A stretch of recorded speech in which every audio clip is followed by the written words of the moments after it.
한 정신과 의사가 이런 말을 했습니다. 기억은 사람의 일이고 망각은 신의 은총이다. 기억은 사람의 일이고 망각은 신의 은총이다.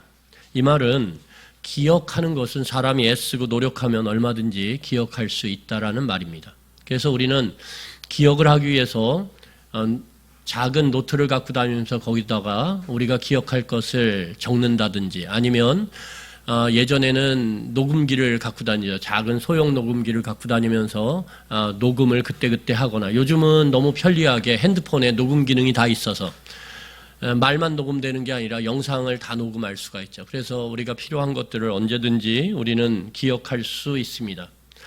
기억은 사람의 일이라는 거예요. 그런데 중요한 것은 잊어버리는 것, 특히 내 인생의 고통스럽고 힘든 일들, 힘든 사건들, 그 기억들을 잊어버리는 것은 인간의 마음대로 되지 않습니다. 아무리 지워버리려고 해도 지워지지 않는 것, 그것이 결국은 인간이 갖고 있는 한계죠. 여러분, 그래서 과거의 어떤 유명인들이 과거에 저질렀던, 특히 멋모를 때, 학생 때 저질렀던 그런 사건들이 나중 보면 어떻게 되냐 하면 그 사람이 유명하게 된 후에도 그것이 남아있어서 그 유명하게 된 그 사람을 그 자리에서 단숨에 끌어내리는 것들을 우리는 신문지상이나 뉴스를 통해서 접하게 됩니다. 한순간이죠. 그래서 그 사람이 어떻게 되냐 하면 그 높아진, 유명해진 그 위세를 갖고 과거의 그 기억들을 지우려고 아무리 애쓰지만 여전히 어딘가는 남아서 그것이 점점 퍼지는 거죠. 그러니까 이 망각이라고 하는 것은 쉽지 않다라는 거예요. 오늘 성경은 그런데 이 망각의 치명적 위험성에 대해서 우리에게 경고하고 있습니다. 사람은 자꾸 잊어버리려고 애써요. 안 되는데 그게.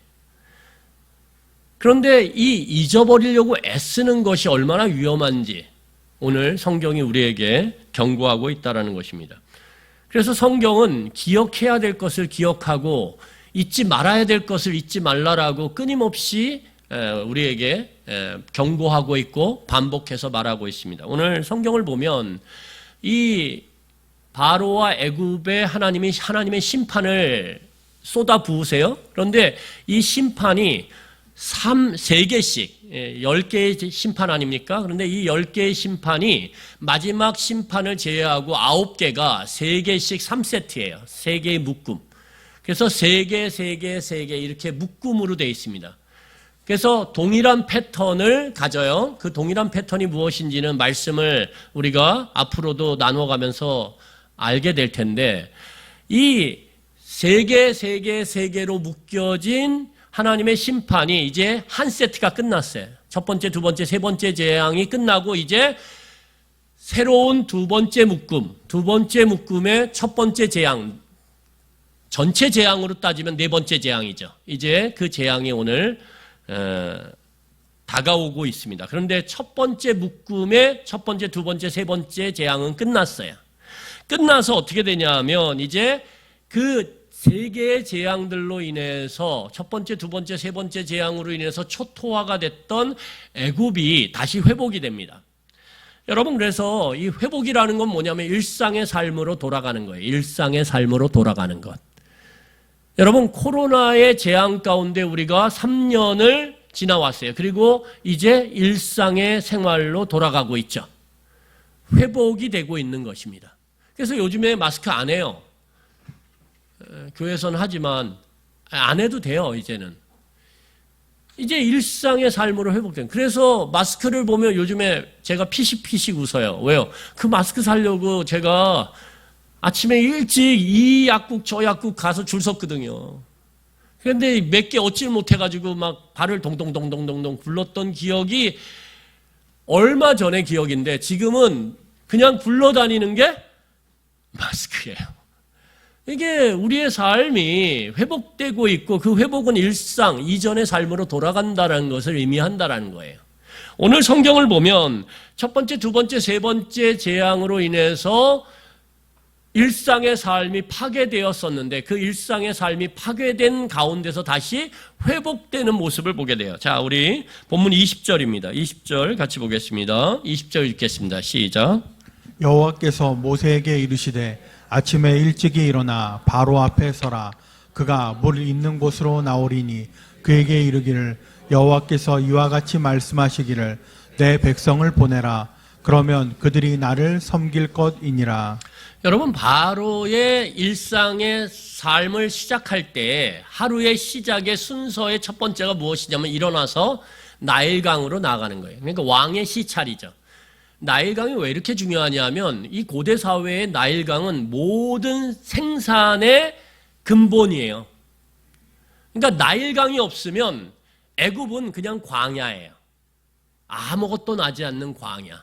그런데 그 광야를 무언가 만들어낼 수 있는 생산의 땅으로, 비옥한 땅으로 바꾸는 건 뭐냐면 이 나일강 때문이에요. 그러니까 나일강은 생명의 젖줄이죠. 그 젖줄이 어떻게 되느냐에 따라서 나라의 흥망성쇠가, 그리고 그 나라의 권력을 갖고 있는 왕의 권력에 큰 타격이 온단 말이에요. 그러니까 왕에게 있어서 경제권, 그 모든 것들의 근원이 되는 나일강을 날마다 시찰하는 것은 당연한 거죠. 당연한 거죠. 여러분, 이게 고대 사회뿐만 아니라 오늘날 현재 시점에서도 나일강은 애굽에 있어서, 이집트에 있어서 절대적이라는 거예요. 그래서 그 이집트 하류의 나일강 하류의 이집트가 있거든요. 나일강 상류는 어디냐? 이디오피아랑 수단이에요. 근데 이디오피아와 수단이 예전에는 너무 먹고 살기가 힘들어가지고 이 댐을 건설하거나 그럴 능력이 없었어요. 그런데 보니까 이 댐을 건설하면 어마어마한 전기를 만들어낼 수 있는 거예요. 그래서 이디오피아에서 어마어마한 댐을 지금 거의 만들었어요. 상류에. 그러니까 어떻게 되냐면 이 댐에서 나오는 전기를 이디오피아가 다 쓸 수 있어요. 지금. 그리고 그걸 아프리카 나라에 수출을 할 수가 있어요. 그러니까 여러분, 여기에 이 이디오피아라고 하는 나라가 생사를 걸었어요. 그런데 문제는 무엇입니까? 이게 담수를 하려면 시간이 걸려요. 이디오피아는 최대한 빠른 시간 내에 물길을 막아서 물을 담수한 다음에 전기를 일으키고 싶은 거예요. 그런데 그렇게 되면 어디가 문제가 될까요? 애굽이 문제가 되는 거예요. 이집트가 지금. 만약에 물에 내려오는 양이 10%만 적어져도 이 이집트는 지금 짓고 있는 밀농사의 4분의 1이 사라져버려요. 어마어마한 거죠. 왜냐하면 이집트는 지금도 밀농사를 지어서 그 밀로 빵을 만들어서 주식으로 삼는데 전 세계에서 밀을 수입하는 최대 국가 중에 하나가 이집트거든요. 그러니까 이집트는 지금도 밀농사를 그렇게 지어서 먹고 사는데 부족해서 수입을 하는데, 만약에 저 북쪽에서 댐이 완성이 돼서 물을 담기 시작한다. 그러면 어떻게 되는 거예요? 나라가 끝나는 거예요. 나라. 지금도. 그래가지고 지금 전쟁을 하겠다라고 지금 난리를 지금 피고 있어요. 그래서 이디오피아를 향해서 20년 동안 물을 담아라 이렇게 요구를 해요. 20년 동안. 그러면 여러분 생각해 보세요. 댐을 만드는데 차관을 들여오고 빚을 외국에 져가지고 지금 짓는데 그걸 20년 동안 이자 갚으면 되겠습니까? 안 되죠. 그래서 이디오피아는 3년 안에 물을 담겠다 이래요. 왜? 3년? 그렇지 않습니까? 3년 안에 물을 담아서 수익을 내야 빨리 빚을 갚죠.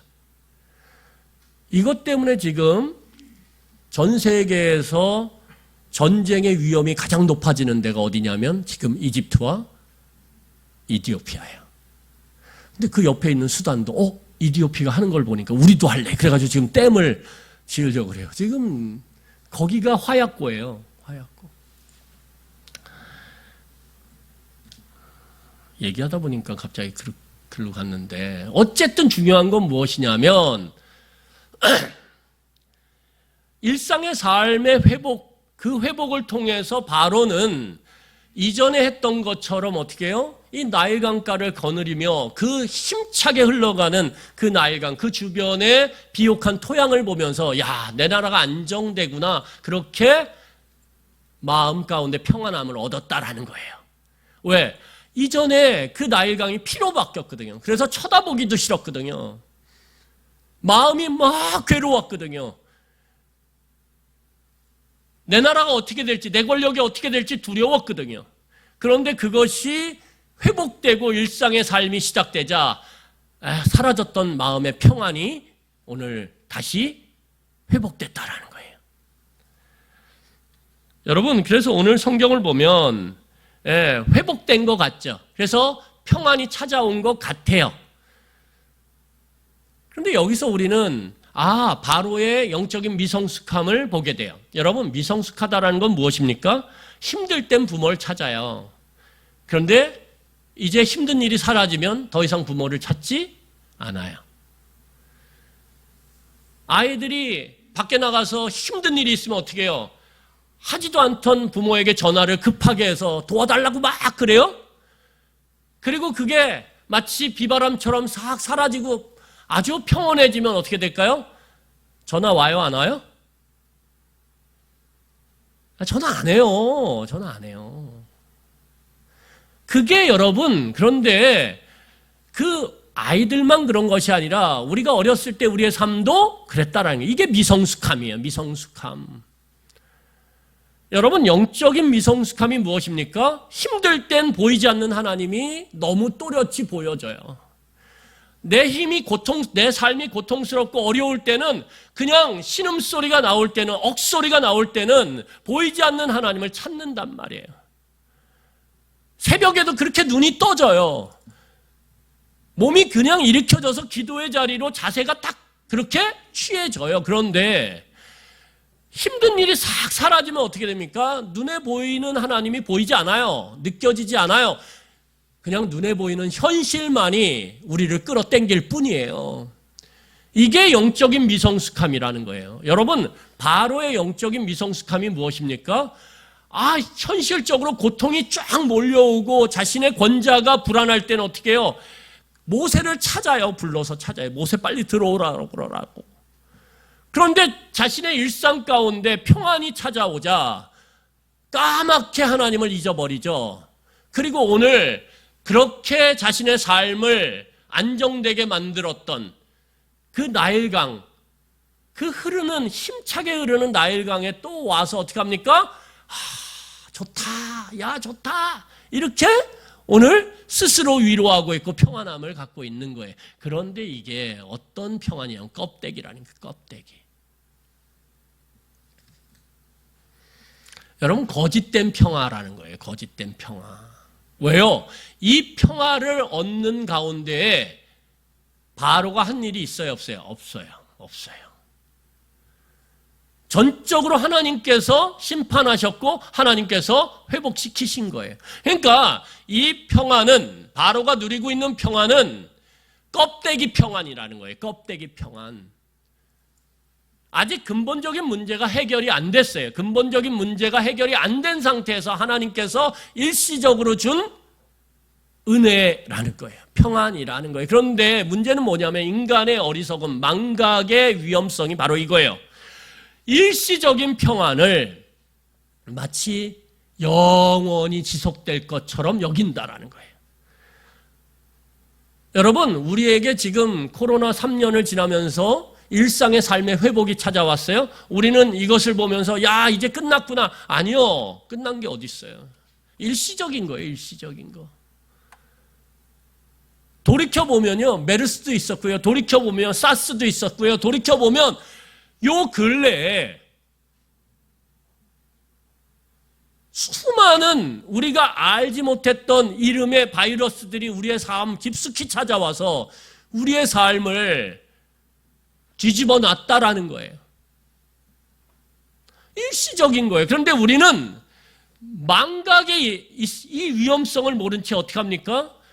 이 코로나도 이제 조금만 지나가고 마스크 다 벗고 더우면 벗게 돼 있어요. 제가 이렇게 드는 생각이 있어요. 마스크 저거 이제 다 벗는다. 왜? 더우면 쓸 수가 없어요. 밖에 나갔을 때. 그렇지 않습니까? 예, 그러면 다 벗는구나. 그러면 자연스럽게 벗게 돼 있어요. 그런데 마스크를 벗고 마스크가 이제 내 삶 가운데 멀어지잖아요. 점점 멀어져요. 예전에는 마스크 그거 어디 안 잊어버리려고 마스크 끈에다가 이렇게 매다는 거 있었잖아요. 그렇죠? 그거 많이 달고 있대요. 우리 교회 대표적으로 주영도 집사님이 그거 달았었는데 지금 안 달아요. 그렇죠? 집사님 안 다시죠? 다셨어요? 좋은 믿음의 자세를 갖고 있어요. 망각하지 않으시려고. 근데 설교엔 도움이 안 돼요. 여러분, 우리가 그 마스크가 우리 삶에 가장 가까이 있었단 말이에요. 그런데 그게 점점 멀어지잖아요. 더위와 함께. 그러면 이제 나중에는 마스크 썼었나? 그런 기억들도 가물가물해지는 거예요. 그러면 마치 이제 평안하구나. 이게 계속될 것처럼 우리가 그렇게 살아가죠. 그런데 어느덧 또 갑자기 알지 못하는 바이러스가 우리의 삶에 또 찾아와서 이전보다 더 큰 영향력을 발휘할 수 있다라는 거예요.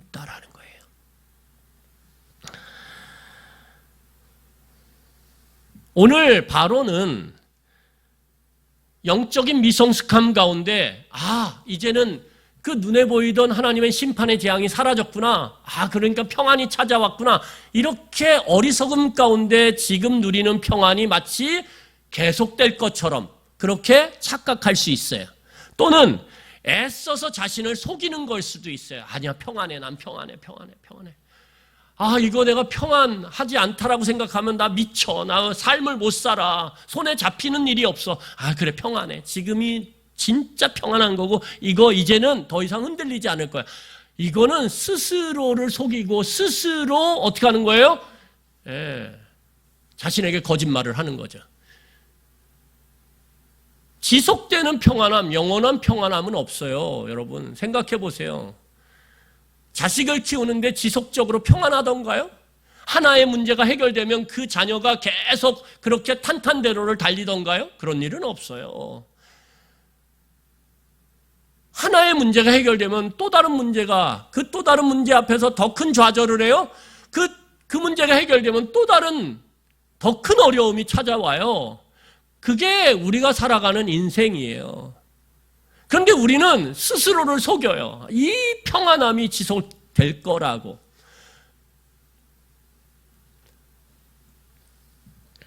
여러분, 그런데 그렇지 않습니다. 이 바로의 평안함은 껍데기 평안이에요. 위장된 평화, 가짜 평화. 왜 그러냐면 근본적인 문제가 해결되지 않았기 때문에 그래요. 근본적인 문제가 해결되지 않았다. 그러면 근본적인 문제가 해결되지 않은 상태에서 찾아온 일시적 평화는 뭐예요? 껍데기라는 거예요. 언젠가는 그 껍데기가 벗겨질 날이 온다라는 거예요. 왜? 근본적인 문제가 해결되지 않았기 때문에. 근본적인 문제가 무엇입니까? 하나님의 말씀을 오늘 모세를 통해서 들은 바로가 그 하나님의 말씀에 대해서 대답하지 않았거든요. 여러분, 하나님께서 모세를 통해서 뭐라고 말씀하셨어요? 내 백성을 보내라 라고 말씀하셨어요. 그런데 바로는 거기에 대해서 하나님의 말씀에 대해서 그가 여전히 해결되지 않은 상태로 남아있다라는 거예요. 그러니까 하나님의 말씀 때문에 찾아왔던 심판은 일시적으로 그것이 사라진 것 같지만 여전히 하나님의 말씀 앞에 서 있는 바로는 그 하나님의 말씀을 해결하지 않는 한 여전히 하나님의 심판은 남아있다라는 거예요. 그래서 일시적인 거예요.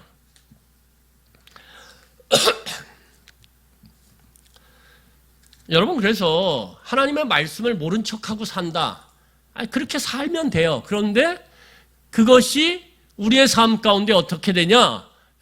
우리의 삶을 흔든다라는 거예요. 그때가 있다라는 거예요. 여러분, 하나님의 근본적인 인생을 향해 주시는 말씀이 무엇입니까? 죄의 싹은 사망이라는 거예요. 여러분, 인간이 죄를 지었지? 예. 그런데 그 죄에 대한 대가가 있어. 뭔데요? 사망이야.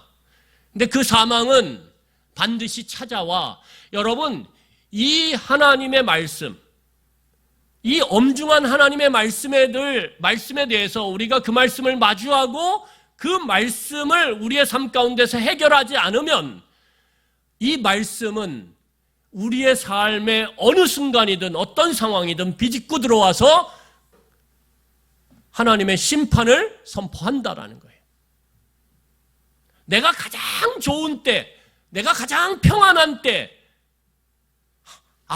나는 계속 이렇게 평안을 누릴 거야 생각하는 그때에도 하나님의 해결되지 않은 말씀, 내가 하나님의 말씀을 받아들이고 해결하지 않은 그 말씀은 여전히 내가 가장 좋고 평안한 자리에 있을 때 그 말씀은 그 단단한 틈을 비집고 들어와서 말씀을 성취한다라는 거예요. 이게 말씀의 위력이에요. 여러분, 반대로 말하면 우리가 가장 절망적인 때, 아무도 나를 돌아보지 않는 때, 누구도 나를 건져줄 수 없는 그때 하나님의 말씀은, 여기서 보는 이 하나님의 말씀은 그 모든 것들을 비집고 우리를 찾아오셔서 우리를 다시 건져준다라는 거예요. 이게 수많은 하나님의 말씀 앞에 서 있던 사람들의 신앙의 간증이에요. 모든 사람들이 날 버렸을 때 하나님의 말씀을 그 한 말씀 붙잡고 견디며 신음소리를 내듯 기도했는데 놀랍게도 하나님께서 생각지도 못했던, 상상할 수도 없었던 그 길을 따라서 나를 건지셨다라는 이 고백. 여러분, 그래서 하나님의 말씀은요, 아무리 높은 자리라도, 아무리 높은 권력이라도 하나님의 말씀은 찾아가요. 하나님의 말씀은요, 아무리 은밀한 곳에 감춰둔 것도 하나님의 말씀은 찾아가요. 여러분, 그래서 내가 아무리 은밀하게 감춰놓고 아무리 그것을 꽁꽁 싸매놨어도 하나님의 말씀은 우리를 향해서, 우리의 양심을 향해서 계속적으로 자극한다라는 거예요. 자극한다라는 거예요. 이 문제가 해결되지 않으면, 하나님의 말씀이 나를 찾아오셔서 계속 자극하는데도 이 문제를 해결하지 않으면 우리는 바로와 같은 거예요. 잠시의 평안을 갖고 마치 이 평안이 계속될 것처럼 착각하는 이 영적 어리석음, 이 영적인 미성숙함에 있는 거라는 거예요.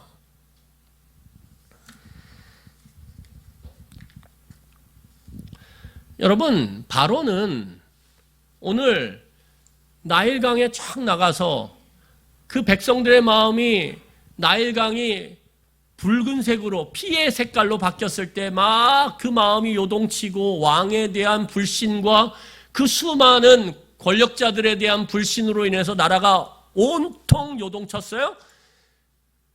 다시 일상으로 돌아오자, 일시적 평화를 누리게 되자 바로는 나일강에 나와서, 오늘 말로 말하면 생방송을 하고 있었을 거예요. 생방송. 여러분 보이십니까? 나일강이 원래로 돌아왔습니다. 얼마나 아름답습니까? 이 나일강. 그리고 뭐 하는 거예요? 선전하는 거예요. 선전. 여러분, 세상은요, 위장된 평화를 계속적으로 선전해요. 광고예요. 이것만 사면 여러분들의 삶은 평안할 것입니다. 이것만 바르면 여러분들의 피부는 트러블 없이 평안할 것입니다. 뭐 이렇게. 그렇죠? 이것만 먹으면 여러분들의 장은 튼튼하고 평안할 것입니다. 부룩부룩부룩 맨날 끓으십니까? 제가 뭐 그런 광고하는 그런. 이걸 드세요. 그러면 장 건강, 장 평안을 누리게 될 것입니다. 여러분, 확대해 보세요. 이 학원만 다니면 여러분들의 자녀는 평생 동안 평안할 것입니다.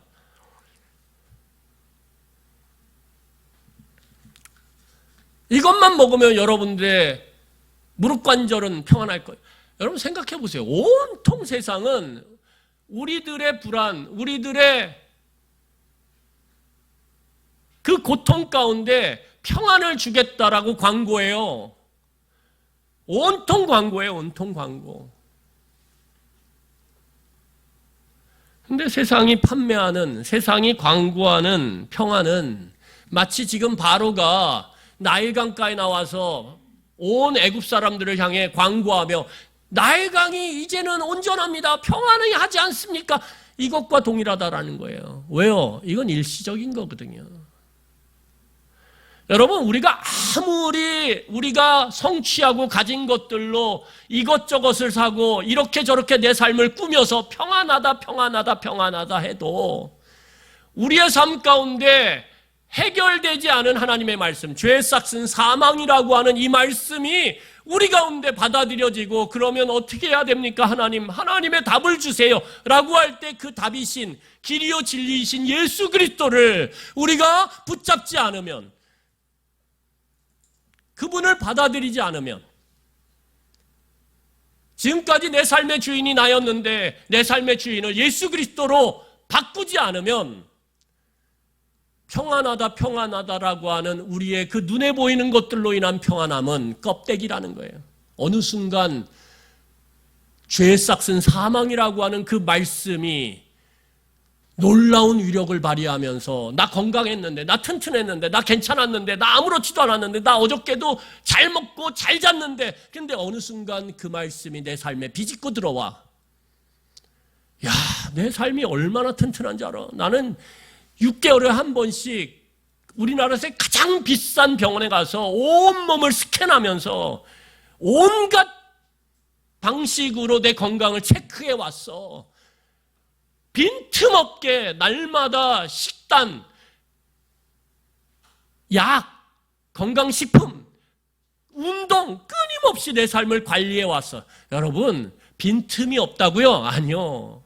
죄에 싹슨 사망이라고 하는 이 말씀 앞에서 이 문제가 해결되지 않으면 우리의 삶에 반드시 그 죽음이 비집고 찾아올 뿐만 아니라 그 죽음이 우리를 영원한 죽음으로 끌고 간다라는 거예요. 거기에는 평안함이라고는 찾아볼래야 찾아볼 수가 없어요. 그런데 세상은 괜찮다 그래요. 이것만 있으면 평안하다 그래요. 이것만 있으면 괜찮다 그래요. 다 거짓말이죠. 다 거짓말이에요. 여러분, 학원 선생님들이 이렇게 얘기해요. 이것만 하면 성적 좋게 해서 보낼 수 있습니다.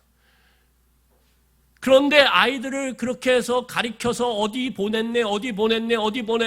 내가 그 집에 그 성적 때문에 고민하던 그 고통스러운 가정의 평안을 선사했습니다. 우리 학원으로 오세요. 가정의 평화를 위해서 이렇게 광고하지만 정작 그 사람은 그렇게 가르치고 그렇게 아이들을 대학을 보내면서도 자신의 삶을 들여다보면 평안함이 없어요. 이것 때문에 힘들고 저것 때문에 힘들고. 여러분, 의사들은 이렇게 얘기해요. 우리 병원에 오면 온갖 병을 고치고 마음의 고통과 어려움으로부터 자유하게 됩니다 라고 하고 비싼 돈을 받고 병을 고쳐줘요. 명의라는 타이틀을 붙여요. 그런데 정작 남의 고통과 그 두려움을 없애줄 수 있다라고 하는 그 명의의 삶 가운데 그 삶을 들여다보면 고통이 없을까요? 여전히 고통 가운데 있다라는 거예요. 남이 알지 못하는 고통 가운데 늘 힘들어하고 버거운 삶을 살아간다라는 거예요.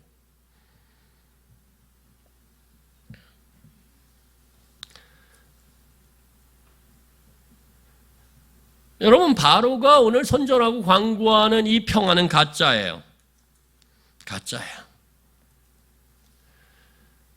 그렇기 때문에 왜요? 하나님의 심판의 말씀을 해결되지 않은 상태로 마주하고 있기 때문에 안 받아들이고 있거든요. 하나님의 말씀을 인정 안 하거든요.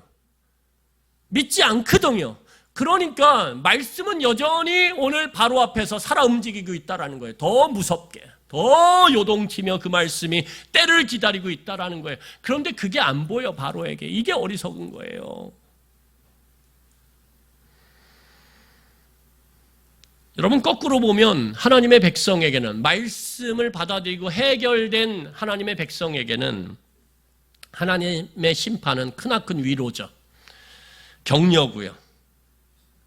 이 세상에서 손해당하고 이 세상에서 힘들고 억울한데 그들에게는 하나님의 심판은, 그 살아있는 말씀은 하나님의 백성에게 크나큰 위로가 된다라는 거예요. 이것이 세상을 바라보는 성도의 관점이에요. 이걸 종말론적 관점이라고 그래요. 우리는 지금 코앞에 있는 걸 보면서 일희일비하는 것이 신앙인의 삶의 모습이 아니라는 거예요. 신앙인의 삶의 모습을 보면 그것이 아브라함이든 그것이 요셉이든 그것이 다윗이든 상관없이 그들의 삶에 보여진 모습은 뭐냐 하면 시야가 끝을 향해 있다라는 거예요. 여러분 시편을 보세요. 당장의 고통 가운데 있죠. 그런데 그 고통 가운데서 그 고통을 받아낼 수 있는 그 믿음의 분량이 커지고 삶의 분량, 마음의 분량이 확장되는 그 다윗의 모습을 볼 수 있어요. 그런데 그 비결은 뭐냐? 내 삶의 상황이 바뀐 게 아니에요. 그대로예요, 그대로. 그런데 처음에 죽겠다라고 하나님 저 이 문제 때문에 죽겠어요. 왜요? 그 문제만 보니까. 그러면 죽을 것 같거든요. 그런데 이 다윗이 하나님을 찾기 시작하며 하나님 앞에 기도하기 시작하며 하나님 앞에 무릎으로 겸손하게 꿇어엎드리기 시작하며 하나님의 살아있는 말씀, 그 요동치는 말씀을 접하게 되면서 다윗의 눈이 어떻게 되냐면 멀어지기 시작한다는 거예요. 멀리 보기 시작한다는 거예요. 끝을 바라보기 시작한다는 거예요. 그 끝을 보니까 뭐예요? 결국 하나님 사람이 승리하더라 이거예요. 그러니까 오늘 상황은 바뀌지 않았는데 오늘 죽을 것 같은 건 동일한데 그 마음 가운데 찬양이 나오는 거예요. 찬양이. 하나님의 말씀, 그 말씀은 이루어진다.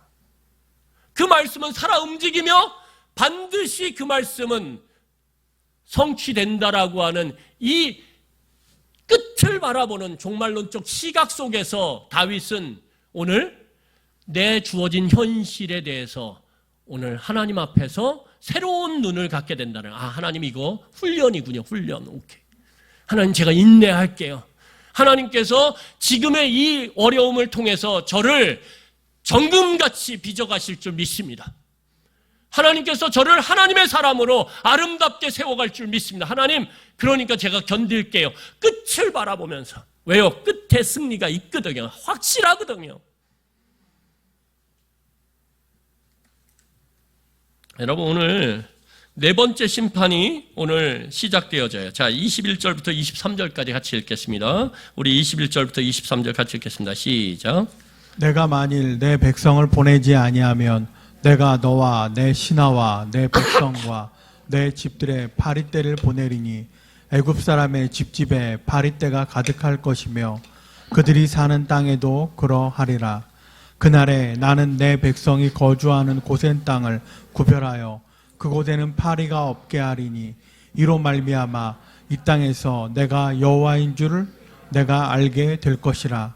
내가 내 백성과 내 백성 사이를 구별하리니 내일 이 표징이 있으리라 하셨다 하라 하시고. 아멘. 네 번째 재앙이 무엇입니까?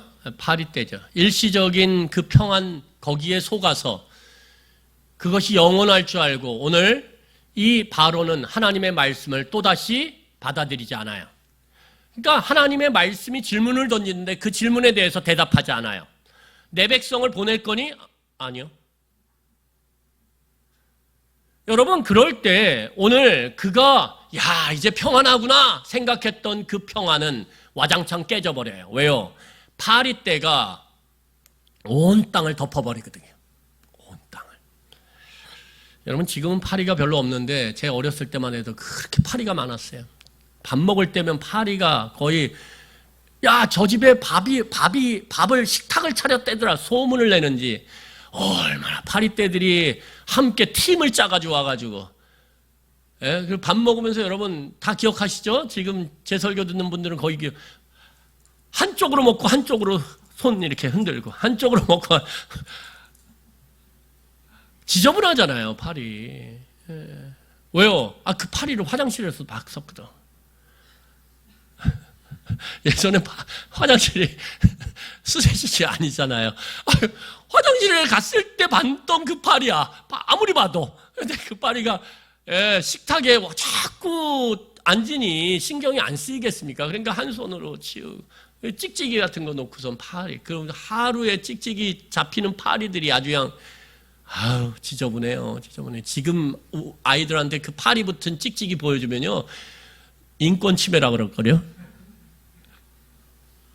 근데 그걸 맨날 보면서 살았어. 그리고 거기에서 기쁨을 느껴. 많이 잡았다. 자, 저희들은 참 인권 없이 살았어요. 그렇죠? 이 파리가 온 땅을 덮은 거예요. 여러분, 이 애굽은 여러 신들이 있었는데 그 여러 신 중에 케프리라고 하는 신이 있었어요. 이 신이 뭐냐면 쇳덩구리예요. 쇳덩구리. 우리 초등학교 때 배웠던 국어교과서 이런 데 보면 쇳덩 굴리는 쇳덩구리 나오죠. 그렇죠? 지금은 하도 오염이 돼서 주변에서 찾을 수가 없어요. 그런데 이 쇳덩구리들이 똥을 굴려요. 그리고 똥을 흙으로 굴려가지고 어떻게 하냐면 땅바닥에 이렇게 숨겨버려요. 그러면 이 애굽 사람들은 어떤 생각을 했냐면 그 쇳덩에 파리의 애벌레가 거기서 자라서 파리가 된다라고 생각한 거예요. 그래서 쇳덩이 결국 파리의 근거지다. 그런데 쇳덩구리 캐프리가 어떻게 해요? 그걸 굴려가지고 땅에 굴려가지고 땅 속에다 이렇게 어떻게 해요? 묻어버려. 그러니까 파리를 없애는 너무 고마운 존재인 거예요. 그래서 이 쇳덩구리를 신으로 섬겼단 말이에요. 왜냐하면 파리로 인해서 얻는 피해가 너무 심했거든요. 그리고 그걸로 인해서 사람들이 감염이 되고 그리고 그걸로 인해서 사람들이 아프고 죽어나갔거든요. 그러니까 이 파리를 없애는 캐프리, 이 쇳덩구리가 신인 거죠. 근데 오늘 성경을 보니까 놀랍게도 어떻게 됩니까?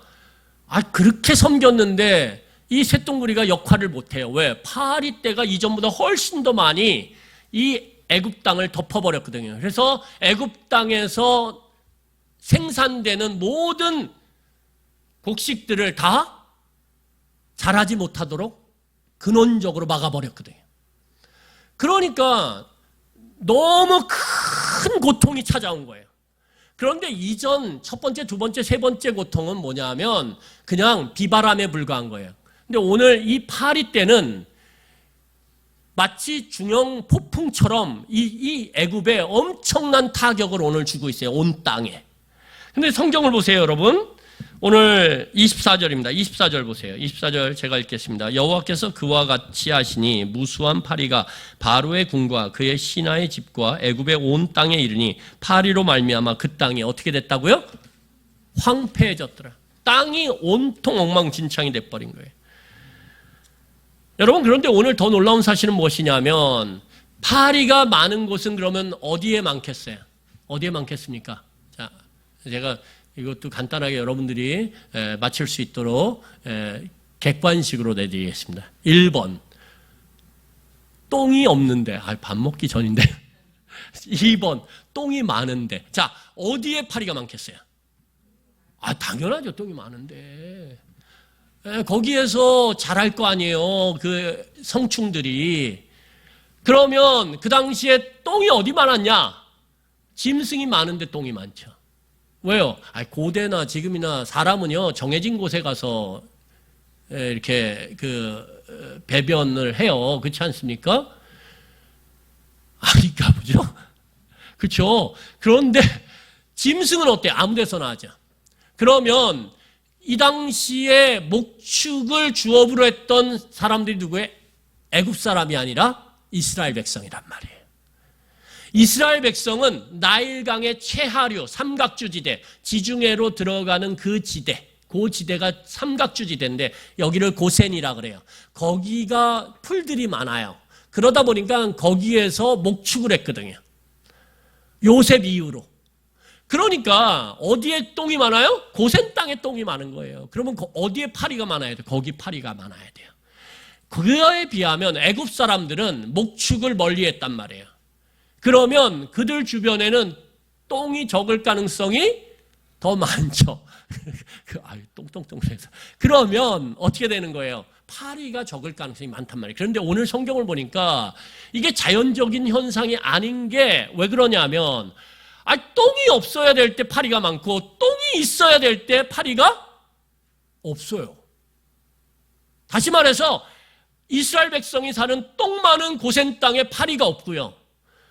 애굽 사람들이 사는 나일강 그 위쪽, 고센 땅 위쪽에 똥들이 없는데 파리가 득실득실 돼서 온 땅에 파리가 덮여. 이게 뭐예요?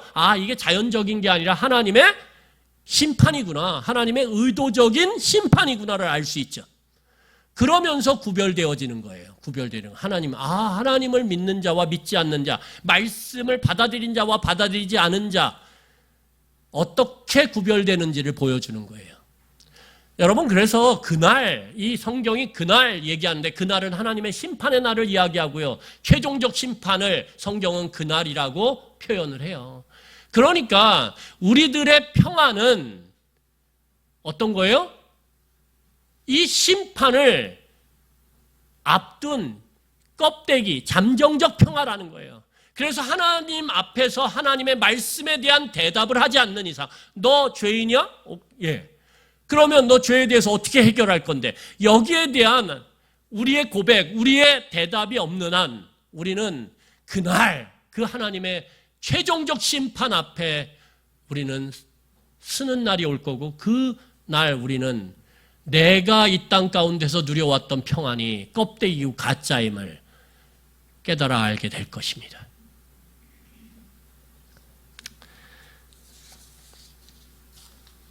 여러분, 오늘 또다시 어려움이 찾아오자 바로가 반응하죠. 이게 바로의 미성숙함이에요. 어리석음. 우리의 신앙도 이와 비슷할 때가 많아요. 여러분, 오늘 25절을 보세요. 그러자 움직이기 시작해요. 바로가 자기의 삶의 평안이 깨지자 그때야 모세를 부르기 시작해요. 자, 그래서 25절 같이 읽겠습니다. 시작. 바로가 모세와 아론을 불러 이르되 너희는 가서 이 땅에서 너희 하나님께 제사를 드리라. 예, 어디서요? 이 땅에서. 예배 드리는 거 내가 허락할게. 말씀을 받아들이는 것 같죠. 그런데 어디서요? 이 땅에서. 내가 보는 눈앞에서. 내 다스림의 영역 안에서. 이게 바로가 할 수 있는 뭐예요? 최선인 거예요. 이쪽에 이스라엘 백성들을 잡은 거 놓지 않고. 왜요? 이 이스라엘 백성은 경제권과 군사권의 핵심이거든요. 내 삶에 큰 유익을 주거든요. 이거 놓지 않고, 그러면서도 내 삶에 찾아온 이 평안을 깨는 두려움, 고통을 해결하는 방법도 잡고. 여러분, 이게 세상의 방법. 이것도 잡고 이것도 잡고. 이런 건 없어요. 하나님 앞에서 이것도 잡고 하나님 이것도 잡을게요. 이거 없어요. 그래서 뭐라고 얘기합니까? 26절 27절 보세요. 모세가 단칼에 이것도 잡고요. 이것도 잡을게요. 양손에 떡 2개 다 잡을게요. 세상도 잡고요. 신앙도 잡을게요. 아니요. 그런 건 없어요. 오늘 뭐라고 얘기하냐면 26절 27절 이렇게 얘기해요. 모세가 이르되 그러함은 부당하니이다. 우리가 우리 하나님 여호와께 제사를 드리는 것은 애굽 사람이 실현한 반즉 우리가 만일 애굽 사람의 목전에서 제사를 드리면 그들이 그것을 미워하며 우리를 돌로 치지 아니하리이까. 우리가 사흘길쯤 광야로 들어가서 우리 하나님 여호와께 제사를 드리되 우리에게 명령하신 대로 하려 하나이다. 아니라는 거예요. 떠나야 된다는. 신앙은 뭐예요? 떠나는 거예요. 떠나는 거. 본토 아비 친척집을 떠났던 아브라함처럼 믿음을 갖게 되면 지금까지 나를 안정적으로 붙잡아줬던 그것으로부터 떠나는 것. 그것이 믿음을 가진 자의 모습이고 신앙을 가진 자의 모습이라는 거예요. 오늘 그 얘기를 하고 있는 거예요. 우리는 떠나야 된다라고. 여러분, 거기에 대해서 오늘 바로가 뭐라고 얘기하냐면 이렇게 얘기합니다. 자, 보세요. 29절입니다. 28절, 29절 제가 읽겠습니다. 읽고 말씀 마치겠습니다. 28절, 29절. 바로가 이르되 내가 너희를 보내리니 너희가 너희 하나님 여호와께 광야에서 제사를 드릴 것이나 너무 멀리 가지는 말라. 그런즉 너희는 나를 위하여 간구하라. 뭐라고요? 29절. 모세가 이르되 내가 왕을 떠나가서 여호와께 간구하리니 내일이면 파리 때가 바로와 바로의 신하와 바로의 백성을 떠나려니와 바로는 이 백성을 보내어 여호와께 제사를 드리는 일에 다시 거짓을 행하지 마소서. 도저히 문제가 해결되지 않자 어떻게 해요? 그러면 멀리는 가지 마. 대신 광야로 나가서 예배 드려. 허락을 하죠. 하는 것처럼 보이죠. 그런데 오늘 어떻게 됩니까? 거기 이 31절 보세요. 31절 제가 읽겠습니다. 여호와께서 모세의 말대로 하시니 그 파리 때가 바로와 그의 신하와 그의 백성에게서 떠나니 하나도 남지 아니하더라. 그런데 문제, 또 일시적인 평화가 찾아왔어요. 그러자 바로는 그 병이 또 도져요. 어떻게 됩니까? 32절. 그러나 바로가 그때에도 그의 마음을 완강하게 하여 그 백성을 보냈어요? 안 보냈어요? 안 보냈다는 거예요. 네, 앉아주세요. 여러분, 바로는 끝까지 손을 안 보려고 그래요. 내 손 여기에 잡은 거 이거 놓지 않으려고 그래요. 그러면서 내게 찾아온 이 고통, 이 아픔을 평안으로 바꾸려고 그래요. 그래서 어떻게 합니까? 하나님을 상대로 타협해요. 하나님 이거 해주면 내가 이렇게 할게요. 그리고 하나님께서 모르겠습니까? 속는 셈 치고 어떻게 합니까? 기회를 줘요? 그러면 내 삶에 일시적인 평안이 찾아오면 또다시 어떻게 합니까? 또다시 딱딱해진 마음으로 하나님의 말씀을 걷어차버려요. 그리고 그 일시적으로 찾아온 평안이 마치 영원할 것처럼 또 자신을 속이고 스스로 그것을 위로 삼아 평안하다, 평안하다, 평안하다 이렇게 살아가는 거예요. 이것이 어리석은 인간의 반복된, 죽을 때까지 반복하는 삶이에요. 죽을 때까지 반복하는 거예요, 이거. 끝까지 모든 것이 다 망가지고 모든 것이 초토화되어서야만이 내가 두 손 두 발 들 수밖에 없을 때에만이, 내가 할 수 있는 것 아무것도 없을 때에만이 우리는 그때야 진짜 돌이키는 기회가 올 수 있다고 생각한다는. 그런데 그 기회가 있을지 없을지 몰라요, 여러분. 죽음이 예고하고 찾아옵니까?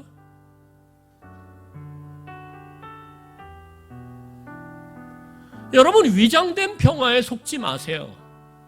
세상이 말하는 이것 가지면 평안하다, 이거 얻으면 평안하다, 이걸 사면 평안하다라고 하는 그 거짓 속임수에 속지 마세요. 진짜 평안함은 하나님 앞에서, 하나님의 말씀 앞에서 우리가 그 말씀을 받아들이고 해결되지 않는 한 우리에게 영원한 평안은 없습니다. 영원한 평안은 없어요. 우리는 날마다 껍데기 평안 가운데서 우리는 또 고통과 두려움 가운데 떨고 또 평안한 그 껍데기 평안함 가운데 스스로 속이고 위로받을 거예요. 이렇게 죽을 때까지 반복할 거예요. 그런데 사도 바울이 뭐라 그러냐면 이렇게 얘기해요. 내 안에 그리스도가 계심으로 나는 감옥에서도 평안하다. 나는 매를 맞아도 평안하다. 나는 굶어서 지금 죽을 지경인데도 평안하다 그래요.